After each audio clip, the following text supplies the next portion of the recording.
to resume recording. It will be available on SFRPC's YouTube page. Our presenters today are Angela Miller with the City of St. Petersburg and Kyle Stevens with Stantec, who will be presenting on behalf of the City of Fort Lauderdale. We will have an opportunity for questions at the end of the presentations, and attendees will be able to unmute or ask questions in the chat. Like I said before, the recording will be available on our YouTube page. With that being said, I'll pass it off to Angela to get started on her presentation. Awesome. Thanks so much. I'm so excited to be here. And while I'm pulling up our presentation, I'm actually going to have our Public Works City Administrator, Claude Tankersley. Claude, if you want to just do maybe a few comments on the program before we kick off.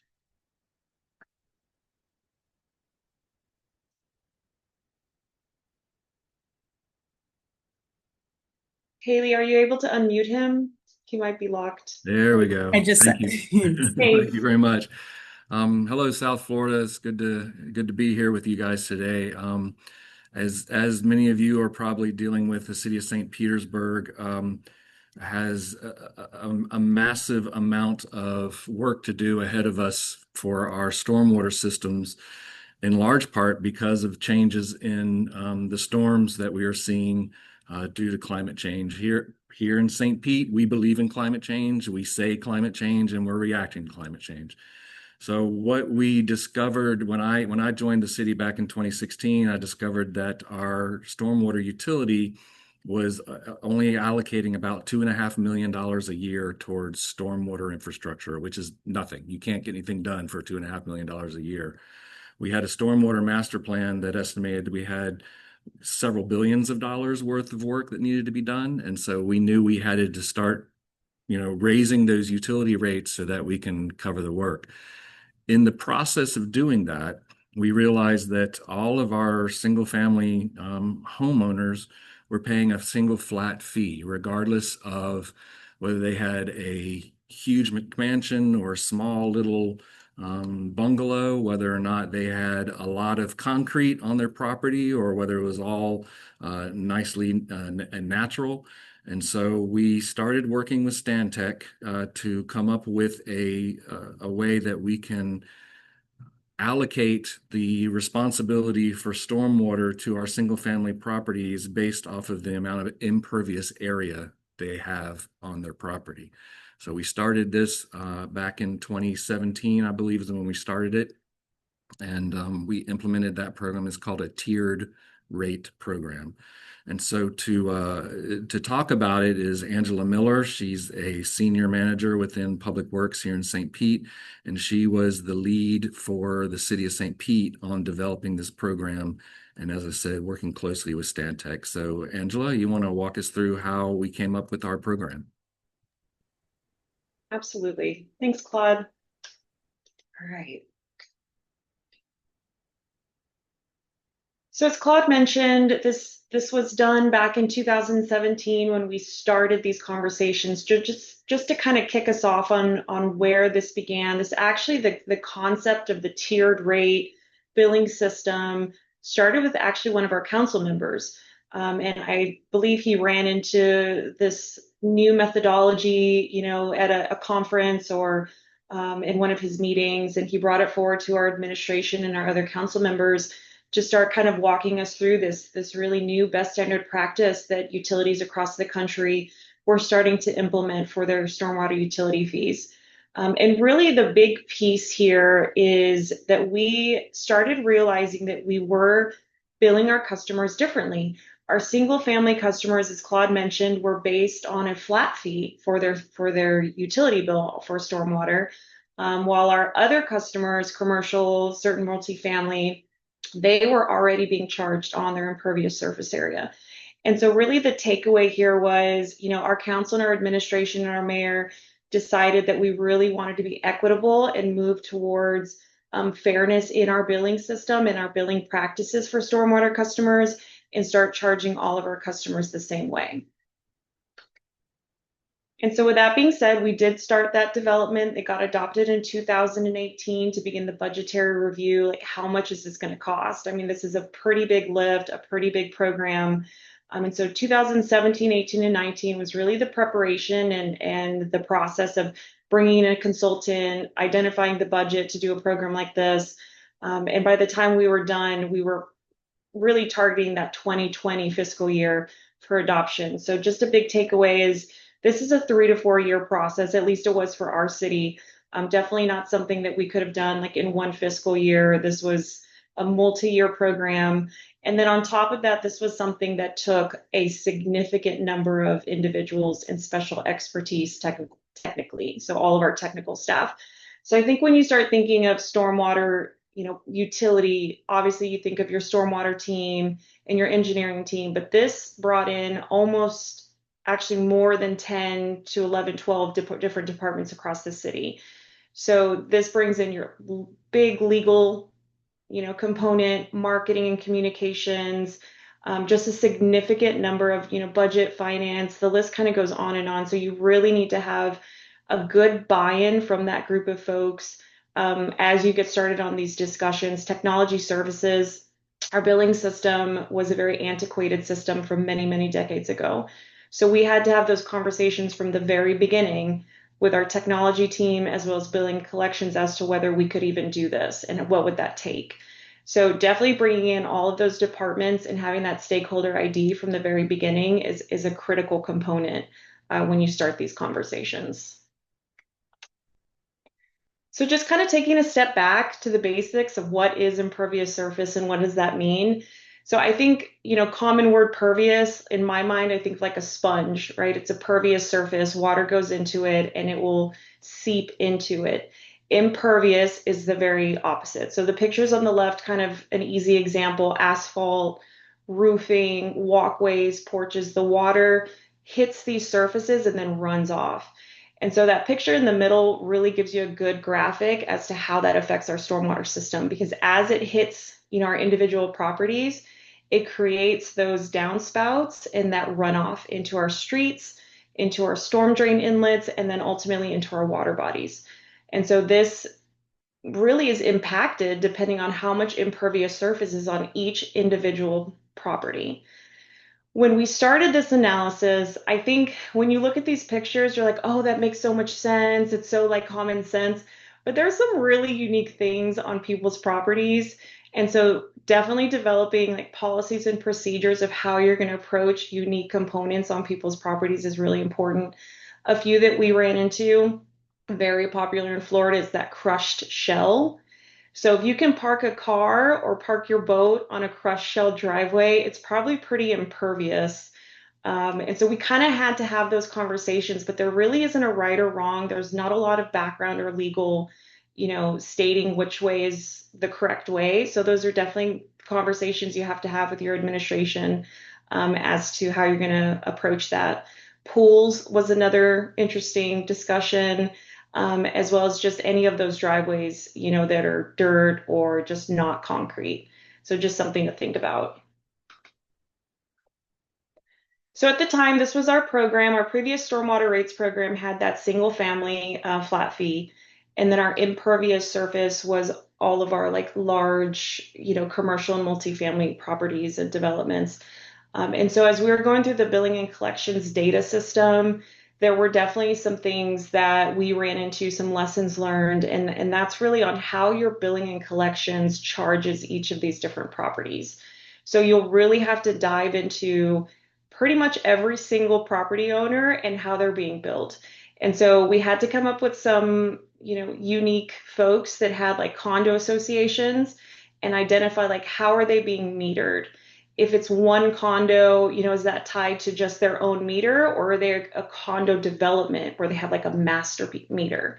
And so those kind of intricacies definitely come up. And so you really need to have a strong billing collections data team. And then of course our consultant did a lot of this data analysis for us to ensure that you're really analyzing what every single parcel and how they're being billed.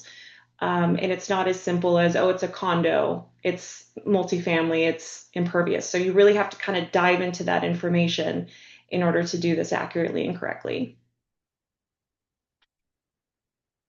And then on those non-single family properties, these were already in our system, but as we went through our updated mapping of this program, all of these properties got remapped and re-GIS assessed into our system.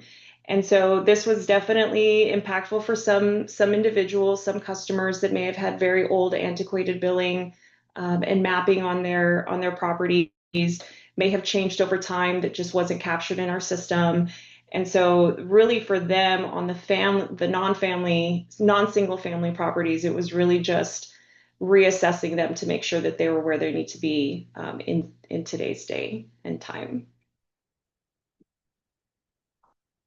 Another thing that we ran across was as we started marketing and talking about this program, it was really interesting to see that a lot of our customers were unaware of what the stormwater utility fee even was.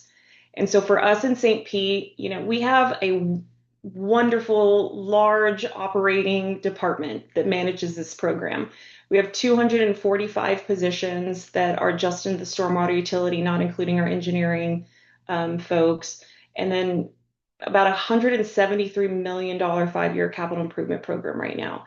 So as Claude mentioned, this is a critical operation and something that's really, really important. So as we started going through this process, a lot of people didn't really notice that flat fee. It was just a recurring fee every month. And so as they started noticing, oh, there's going to be a new fee system in place. Like, what does this even mean? And so for us in St. Pete, it was really communicating what our operational team does, what our capital improvement program does, and all of the various assets that they maintain across the city. So diving into the program itself, so our program was 5 phases. The first 3 phases are really the technical piece, right? So it's the impervious area development, the calculations, which brings in the financing, and then the preliminary structure for the actual tiers themselves. And so I'll go over each one of those here in a moment. But the public outreach and the implementation activities, so phases 4 and 5, I would say start thinking about those if this is something you're interested in at the very beginning when you start phase 1. Because I would say that is definitely something that, is a really big important piece of making sure you're communicating this appropriately and that all your teams are on the same page and that you're implementing it appropriately. And that takes a lot of planning and time. So just wanted to point that out. So here's kind of like the basis of the program. Really, you just GIS map every single property in your city. This is an aerial geospatial image. And we got our data initially from like the county, and then our consultant goes through and refines it and ensures that all of the mapping is correct and updated. A lot of work with our permitting department and our engineering department as well, just to make sure that this is done accurately. You can kind of see the larger non-single family properties on the left, and then some of those single family properties on the right. And I think the big takeaway for us on this piece was about halfway through the program, we realized that we have a lot of trees in St. Pete. So we had to do another run through of this as we were kind of like rounding out the program. We went back and we really had to think about how we were analyzing trees, because from that geospatial, you can't tell what's underneath that shade. So the example on the right kind of gives you, we had to go back and really identify, like, is there structure underneath those trees, and make sure that that was done appropriately. The next phase was then taking all of that data and really calculating how to create each tier rate. And so this is how our distribution falls for our customers in St. Pete. And it's really just analyzing like how many customers have a certain number of square feet of impervious surface on their property. So once we did that, we came up with kind of that median range. So in St. Pete, that's 2,388 square feet. And so that equates to one equivalent residential unit. That's really, really important because that's the connection to how we charge. Basically everything in this program comes from that one number, because we're really trying to define like what's the median here for all of our customers. And so from that median, we're able to determine the 4 tiers. So customers for tiers 1 and 2, that's about 65%. We're, kind of below that 3,200 range. And then tiers 3 and 4 were like above that. So that kind of defines the basis. And I think it's really interesting when you start researching this, like how many tiers should we actually do for this? And there really is no right or wrong standard. We found that some communities and counties have 3 tiers, some have 5 or 6. We went with 4, and I think this so far has worked really well for our city. And like I mentioned, this is the non-single family calculation. You probably have to like do this on your own on paper to like make it click, because I did. But basically, it's just the number of ERUs that would fit inside of a commercial property calculation is like the amount you would charge them. So you kind of have to analyze like how the charging on the single family registers into the non-single family. So you're charging them the same rate based on that ERU calculation. So I'm not going to dive too much into this, but if you ever have questions on how this is done, please feel free to reach out to me. And I think, again, the big piece here was you kind of can't just calculate on where the non-single families were calculated before. They all got updated calculations based on that new median number. So this will impact them as you go through the update. And then here's our preliminary tiered rate structure that we communicated at the time. So tiers 1 and 2, once we did the financing for the revenues required to be charged to our customers, it was really interesting because 65% of our customers actually saw a decrease in their fee. I think the big piece for us, which was surprising, was when our customers started hearing that we were doing this, they correlated, oh, we're having a new billing structure to, oh, the city's charging us new bills and higher increased fees. So that's immediately where their mind goes. And so this really showed them that, we're really distributing this equitably. And a lot of our, majority of our customers actually saw a decrease in their bill. That tier 3 was just a little bit higher. And then, of course, the tier 4, since they're impacting the stormwater system so much more, then they rightfully pay that higher fee. And so this kind of shows you how that distribution lays out now that you kind of put it in that tiered scale. And then I'm just going to close this out with communications and special programs. Like I mentioned, I think marketing and communicating this program was probably one of the most difficult things to do when you're dealing with 100,000 residents or so. So for us, these were the tactics we used. First and foremost, city council and administration. We had a lot of committee meetings on this, a lot of conversations just to make sure they understood why this was important. How does this work? And how do we impact some of those tier 3s and 4s that are getting the increases? How are we communicating them to them? And then also preparing our council members for when they start getting phone calls from those tier 3s and 4 customers. So we had a lot of meetings. We also did 6 public meetings in every corridor of the city. I'm sure, as most of you are aware, those are hit or miss. Sometimes you have 2 people show up, and sometimes you have, 200. So it just depends on the topic and where you are. But we did do 6 of those across our city. And then, of course, like the typical tactics, we had the marketing for the website and social media. We did a mail out and billboards and flyers. So just a lot of different pieces that we tried to think about, a video on what this program was as well on our website. One of the neatest pieces we did, I feel like most innovative, was we developed with Stantec, our consulting firm, this appeals portal. And this was probably the biggest piece for, I believe, justification of our customers. Once they kind of understood why we were doing this, then they could actually go into the online portal and our website and identify their actual property. So they could you literally go into this, you type your address, you find your property, and then you can see the lines that we drew on your property identifying the impervious surface and then how your fee was calculated. This was kind of like a 2-prong approach. The first one was to give them that transparency so they know what we're doing, and then also to have them help us make sure that we didn't make errors.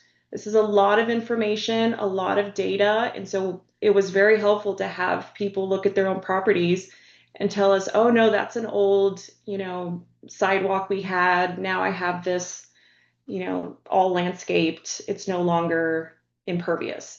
And so this was really the tool that they could help us identify those errors as well.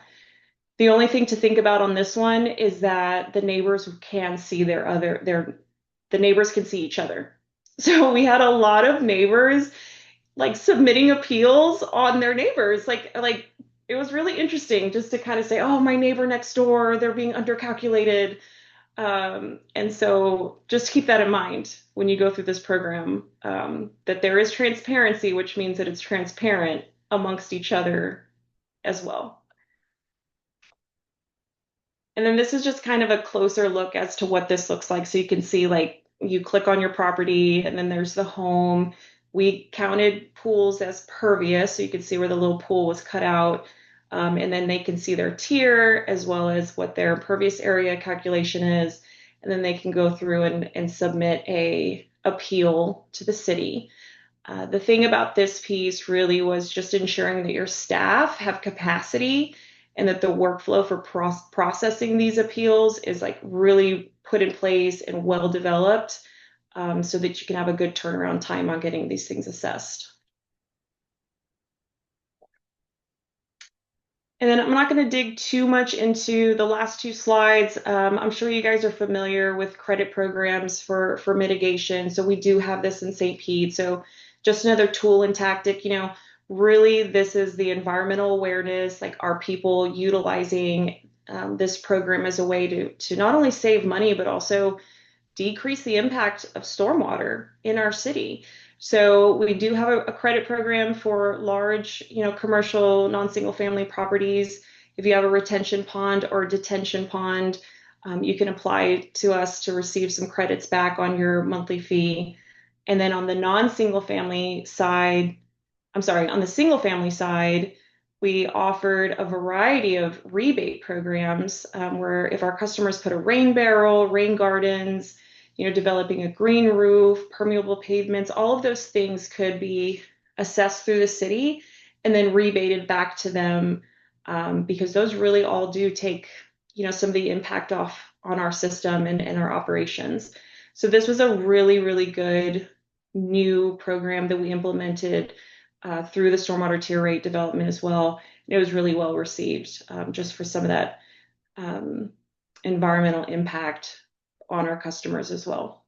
So I think the piece here really is the hardest thing for this is you really have to analyze what those dollar amounts are going to be. And so if you are a city that has bonds or do any kind of bonding, you have to make sure you're working through your bond counsel and that you're analyzing and assessing like, okay, how much does a rain barrel impact take off of our system? And then you have to calculate what that fee would look like. So this is definitely a process, a really interesting process. But like I said, feel free to reach out to myself or Claude if this is something you'd be interested in, to get this for your community. And I think that's all I had for today. I really appreciate the opportunity to walk you guys through our program and all the many things that we experienced. But yeah, looking forward to any questions or comments you might have, and I'll give it back to you, Marion. Thank you so much, Angela and Claude, for sharing your project with us. If you don't want to wait on your comment, we can put it in the chat and we'll address it as soon as we get to Q&A at the end. I'm going to pass it off to Kyle Stevens from Stantec Consulting on behalf of the City of Fort Lauderdale. Once again, thank you guys so much. Perfect. Thank you, Marion. And I'll go ahead and share my screen. Again, Kyle Stevens at Stantec. I do all things stormwater all day long. So I'm our national lead on stormwater fees and rates throughout the country, and wanted to step in today to assist the Fort Lauderdale, just kind of talk through the stormwater study that we conducted for the city of Fort Lauderdale. This was actually back, it really started. The initial start of it was really around 2016 with a master plan that has been conducted in that range, 2016 through 2017. Identified billions of dollars in stormwater improvements that needed to be made over time, and really helped us with that, or helped identify that need that then we need to answer with a funding solution here and think about how we could sustainably fund that over time, knowing that wouldn't be a 1, a 2 even really a 5 or 10 year investment, but really something over the long term that would need to be undertaken in order to protect the city and its assets.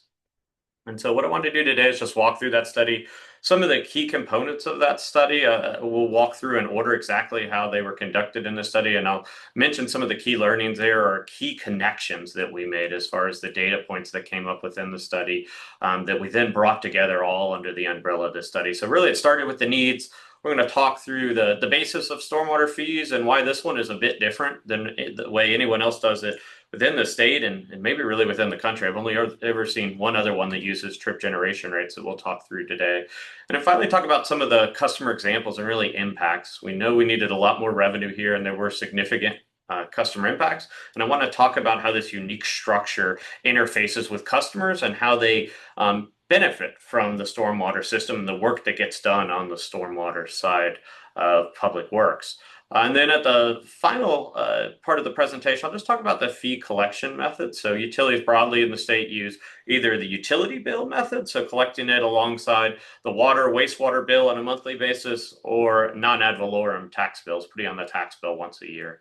And as a part of this study, it was actually converted over to the tax bill. And then I'll also talk about the public outreach here. That was a huge part of this study, really all the way through the beginning of the study to the end of the study, not only on the implementation, but really building support for the study throughout. And so near-term needs of the utility as we stepped into this study back in 2020, as this study really got underway, we had roughly $11.5 million in operating expenses.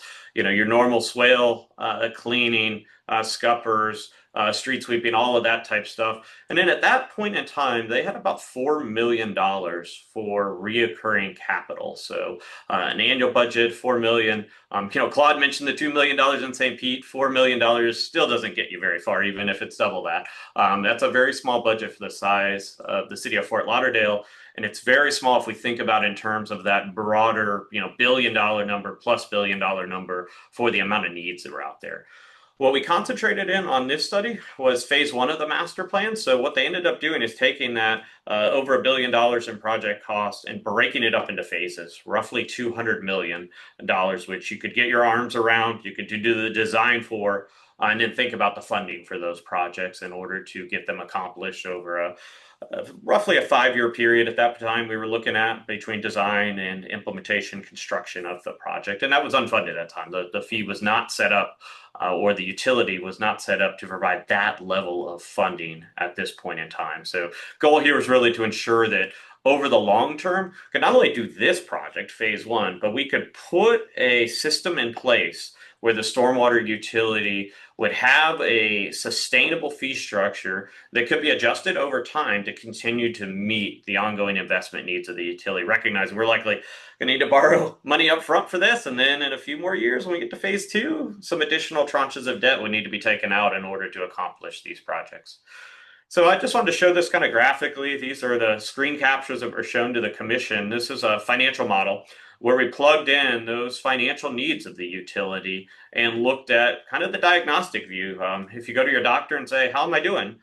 This is the picture going out. So we were starting in 2020 and then looking out in 21 through 29 here, or out into the future without any rate increases. And what we're layering in here on the bottom are the bonds. And so we're planning here for roughly $250 million. One was right immediately upon the implementation of this study, and then one was going to be 5 years later in 2026. And so it really is the fact that now this utility is maturing and changing the way that it thinks about funding its expenditures, because we have these very large steps in cost changes when that debt comes online. This debt was pretty significant compared to the utility, which at this point in time had never previously borrowed. So this was a brand new thing for them to think about and start planning in the future. And you can see in this particular diagram, that graphic right in the middle shows in orange the cash out, the black's the cash in. You want to see those on top of one another. That's the definition of sustainability. In this particular case, we've got a pretty large growing gap. We fix that through a needed revenue increase here. And so what we had calculated at this point in time was 54% increase the very first year of implementation to get the revenues in a place where we could begin to fund those capital projects, and within a year bond, float our first stormwater bond for the city of Fort Lauderdale to bring in the necessary means to really construct these projects once they were designed. And you can see out in the future there, that would get us that first tranche. And then if you look forward in 2026, another 53% right out there. So this wasn't a one and done, and this was a big part of the communication was you were going through as the master plan advised to the areas with the highest priority, getting those done, and then moving on to the next areas throughout the city. And it was really interesting. These are big percents, and I know all of you down in South Florida, this is an area with a lot of needs. So this isn't the only city that has needs like this. It wasn't when we first started to put these numbers up, it wasn't a rate shock situation where folks, immediately looked back on us and said, "Oh my gosh, that's huge. Who's going to pay for that?" The first questions we really got throughout the study were, "When can you get this work done? And when will we see relief?" So it was a really interesting questions from the public when we started to present this information up front, and really showed that underlying need was validated there, and folks were willing to put money into the system if there was going to be that return on the investment and they would see some improvements. And so we knew going into this, it was not only the financial plan and getting the funding, but the real key here was going to be where the rubber meets the road and those projects start to get done and in the ground and providing relief, where we could show that first phase and then move on and show the second phase as we got 5 years into the future, that we were successfully meeting those milestones. I'll mention, just as I was just there last week in front of the commission presenting their updated plan. So one of the things that's been hard, I think everyone's dealing with this, is this is 2020. These costs now, as we plan for bonds in the future, instead of 250, this utility is looking at 350 now for each one of those tranches every few years. And instead of every 5 years, got them now every 3 or 4 years planned out. And so those needs have continued to show up in this utility, and this structure that was put in place continues to support an increase in revenue going forward to meet those investment needs. And I'll tell you, that money's been spent. So we've looked at that initial bond after it was borrowed. That money went in the ground pretty quickly on pretty substantial investments. And in Fort Lauderdale's case, a lot of that was very active stormwater systems, pump stations, to provide needs in the area with the greatest needs and lowest lying areas. Now, as we went through the study, the first part was identifying that need and thinking about the overall revenue levels of the utility so that it could mature, support that debt. What really came up next was a consideration, and really I'd say as we went around and talked to groups within the community, advisory committees, the commission, a real deep dive into how we are proportioning benefit within the city of Fort Lauderdale and thinking about how folks benefit from the stormwater system that's in place. And I think South Florida is a little bit unique. So as we talked to the city and thought about the improvements that they were making, one of the things that came up, and I put some pictures over here on the right to just show and demonstrate through pretty normal rain events, what happens in South Florida is oftentimes the street floods first. Private property over time has been built up, especially given changes in building codes and building techniques.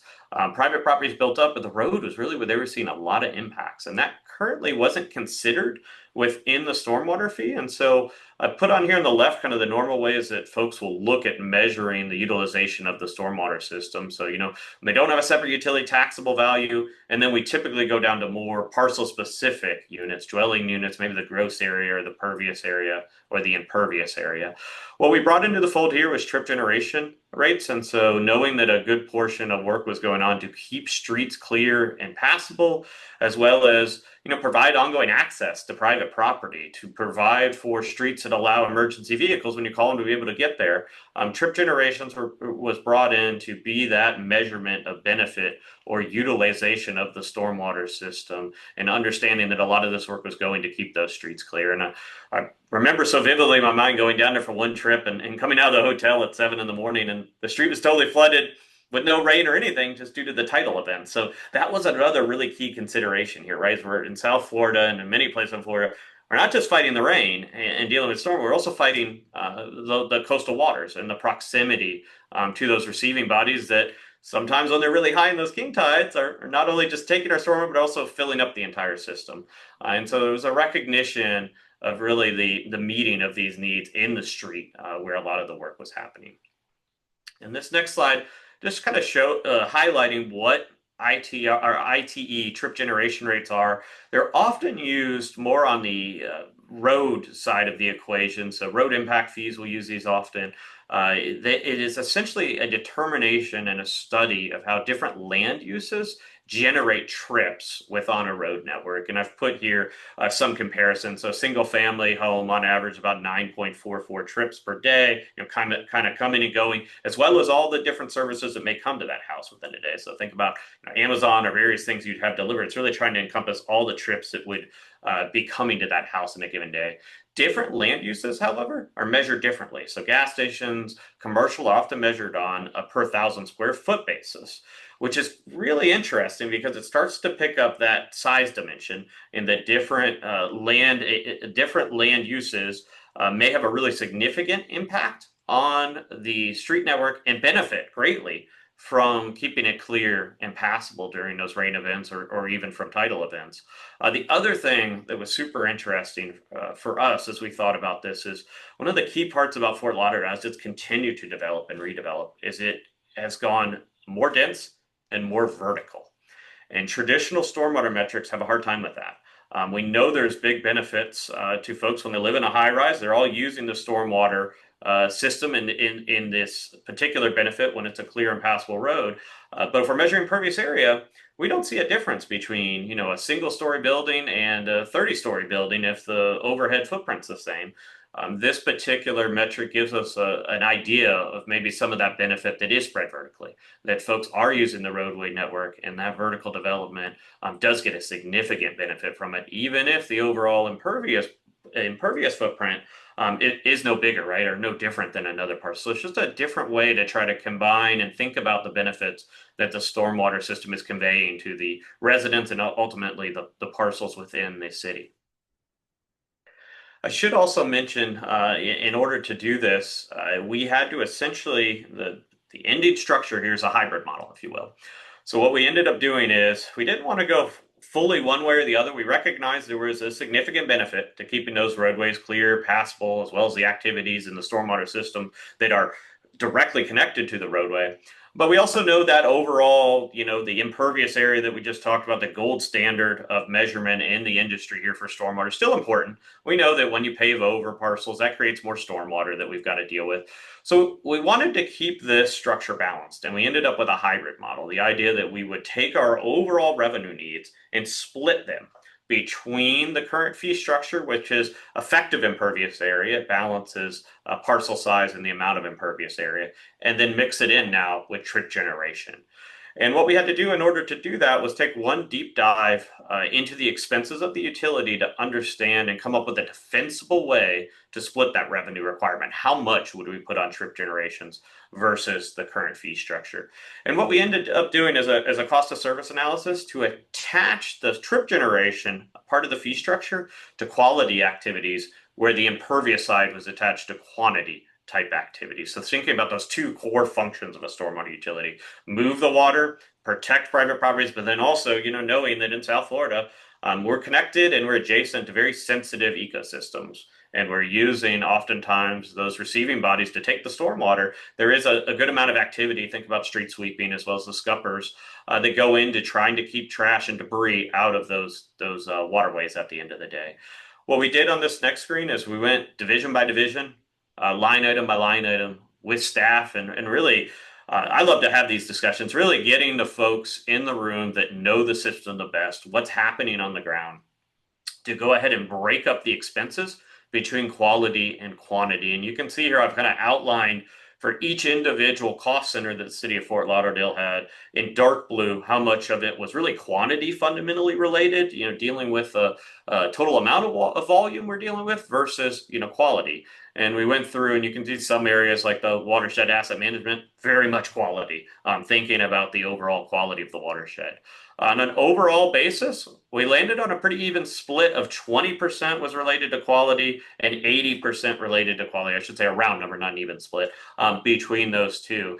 And use that fundamentally within the fee structure so that 20% of the overall revenue would be attached to the trip generation metric or unit of measurement, and in quantity would be the remaining structure that was already in place and based on impervious area. And so just the way I think about this, it just provides a different sensitivity to this fee structure to pick up some of the different land uses and benefits overall of the stormwater system. And I should say, I'm going to show you customer impacts in a second. Given this utility and where they were in their life cycle as far as maturing and going to issue debt, this fee structure actually went to the Florida Supreme Court and got validated. So, as part of their assessment and as part of issuing their bonds, this particular fee structure went in front of the courts and was upheld and validated for this purpose of collecting revenues in the manner I'm describing here in order to support those revenue bonds that were issued and really fundamentally continue to be issued every few years to support additional investments within the city.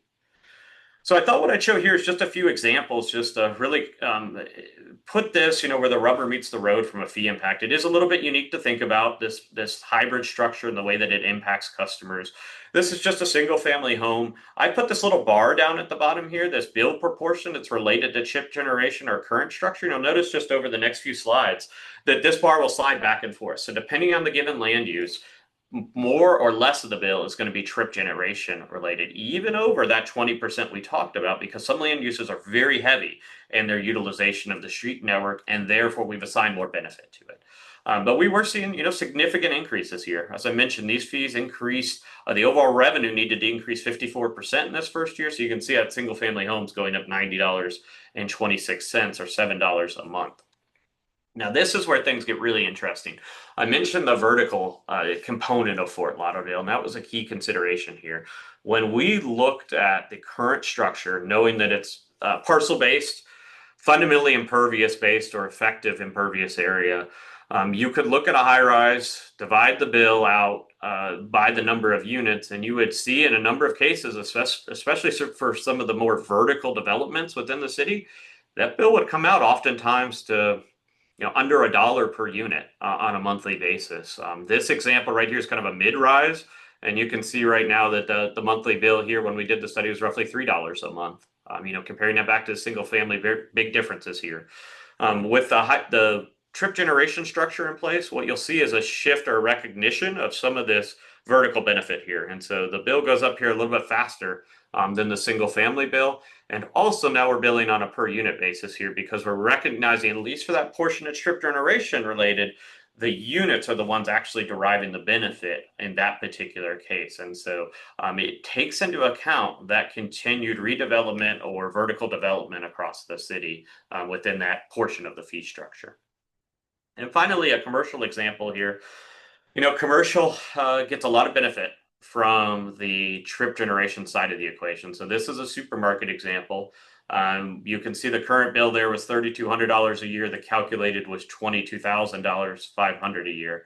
This, type of structure and land use has a ton of trips associated with it. And this is a really big one, right? So 120,000 square feet. You can see it's on an 82,000 square foot parcel, so there's a really significant vertical development to it as well here. And the trip generation is 81% of the bill, where the impervious is only 19% of the bill. So this is a great example of where that trip generation helps us pick up some of this differential benefit that's being received in the fact that, folks are able to access this commercial establishment even during rain events, during those high flood events. Really what this infrastructure is aimed at doing, allowing the free use of the road network so that commerce can be conducted here.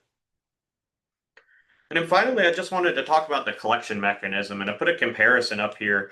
Back in 2020, as then I'll show you a survey in a second, I mentioned as we started this presentation, folks across the state will use two different ways: utility billing, non-ad valorem assessments. There are pros and cons to both. And I think for certain communities, one makes sense for the other. In the case of Fort Lauderdale, when we started to work on the structure, they were currently using the utility billing method, and it became very, very difficult as we went through the database to connect it back to parcels and ensure that parcels are being connected back to the utility billing database correctly. And the reason for that is, especially in a city that continues to get developed and you get increases in density, where your water meter is and where the parcels are, those are two very different things. The utility infrastructure on the water side is not necessarily perfectly aligned with stormwater. And so by using the non-ad valorem assessment here, we were able to get some benefits of being very transparent in the way that we were calculating the fees on a per parcel basis and then assessing it to that exact parcel using the non-ad valorem basis here. And so just allowed them to implement this fee structure in the most transparent way possible. Where on the utility bill, ran into a number of situations where we would have really complex situations where we'd have to take multiple parcels, group them together to create one bill that then went to one utility account. It's very hard to describe, and oftentimes exactly why they were being billed, what they were being billed, even under the current structure. So this just allowed us to really clean all that up, get to a very transparent and easy to understand structure. This was at the time a survey that we conducted. This has changed a little bit over time. We were starting to see at this point in time a little bit of a movement to the assessment mechanism for the collection of stormwater fees. And I do a number of these each year. I see communities that move or avail themselves of this structure going forward, just to recognize sometimes the ease of updating the role and ensuring that when the community redevelops your updated billing database, it trues up each year with the property appraisers database on the assessment method. So seen a bit of movement in there as folks move over, and Fort Lauderdale ended up going with the assessment methodology here, as I mentioned a second ago. And then finally, just on public outreach to close today's conversation. So public outreach was a very big part of this study. And as I mentioned, it wasn't just at the implementation stage, it was throughout the study, right from the start when the master plan came out. The community was engaged, knew there were very significant needs within the city that needed to be addressed. And this study was a key component of that. Much like St. Pete in the presentation we just saw a second ago, we had a public portal like this where you could go and click each parcel and understand your exact assessment, the number of trips, the land use that was associated with it, helping folks understand how this structure actually applied, recognizing this is a more complex structure. It's bifurcated, went to a great degree to try to help folks understand that so they could expect a certain level of bill going forward for the parcels that they owned within the city. And this was up live. We also did, I think when it was all said and done, if memory serves, it was about weekly. We were doing, or twice a week, different neighborhood meetings, talking with neighbors in residential areas, commercial areas, so that they could voice their concerns, their questions, get a better understanding of exactly what we were looking to accomplish here. Like I say, even to the point here when we got to the bill impacts, and you saw a second ago, I showed you some of these commercial ones, they were significant. They were large impacts to folks that use the roadway network, mainly when we got done, when all was said and done.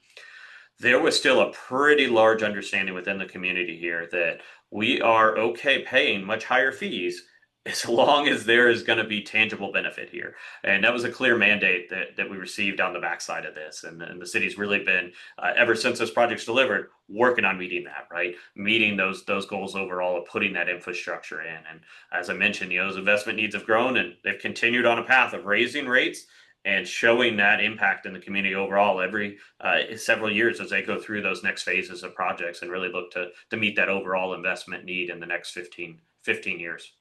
Marianne, that's all I've got. So appreciate the opportunity to be here and present that. Thank you so much. And with that, we are open for questions. You can come off of mute, or let's do this orderly. Please raise your hand, and then you can come off of mute in the order that questions come in. Chat is also still open. I would like to bring up the two questions that Angela and Claude previously addressed. One by Alana Todd: did you consider artificial turf as impervious surface? Studies show that when artificial turf is properly installed, it requires the compaction of ground that is not really pervious. And Angela answered that they did and decided to calculate turf as impervious on our properties for that reason. And Claude then verified that it's also considered in the code, right? Our code defined artificial turf as impervious prior to the implementation of this tiered rate system. This made our decision a lot easier. Katie Moore also asked, building off of mitigation credits, there are rebates for new mitigations. How were existing rain barrels or rain gardens factored? Are there plans to explore future reductions to area associated with the tiers to try and encourage owners to undertake reductions? Angela responded, we developed a program through existing staff to work with customers on this program. Assessing existing rain barrels and rain gardens was part of the program. Yeah, and I can add just a little bit more to that, Marion. So we have a water conservation coordinator in St. Pete, who does a lot of amazing work for the city, on conservation and water programs. And so we felt like it was a really good fit to develop this rebate program, under her program management. And so her team, developed this program, works with our customers one-on-one. They do workshops every year. You can certainly find that on our website too, if anyone's interested in getting more information. But we work very closely with our customers. I think they take a class with her and her team. They go through the process of understanding like how to put these assets on their property. The team can go out and work with them on that if they need to, because there are kind of some requirements to set up some of these assets correctly. And then you kind of get that rebate once it's defined and completed. But something very neat that's offered to our customers throughout the year. And I think that in addition to that, the rain gardens are also something that they work with them as well as a rebate program, because they said, are there other things that we're working on? So ensuring that conservation piece is included in this is a really big component. Go ahead, Claude. I also want to, Katie had asked if there are plans for St. Pete to explore future reductions in the tiers, the areas associated with the tiers. We have not considered that. One of the things that we have noticed, though, is that people who are close to a tier divider, maybe they have 100 square feet over the tier line, that they are actively working to try to reduce their impervious area to go below the line by maybe eliminating that 1 or 200 square feet of impervious area. As I mentioned, we have not considered adjusting those areas, but one thought that does occur to me is that in order to make a big change to go from one tier to another, unless you're right on the line, usually will require some kind of change to your house or your driveway, which is not that easy to do. So we have not really considered that at this time.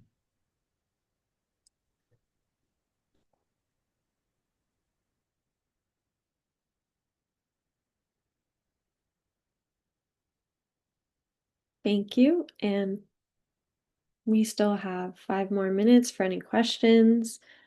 Just as a reminder, the recording will be available on YouTube. I'm going to send out the presentations.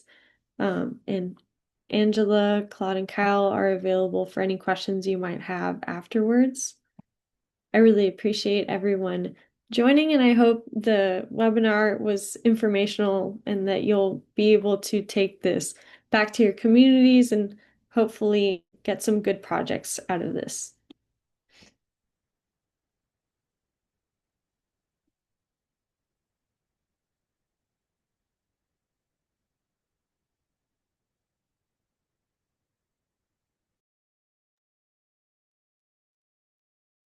All right, seeing no questions, I hope everyone has a great day.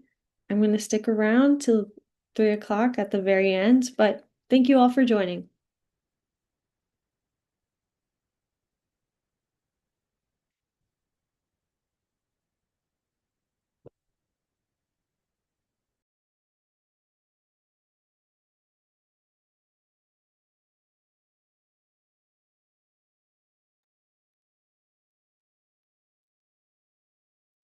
Thank you all for presenting. I feel like the remainder may just be passively listening.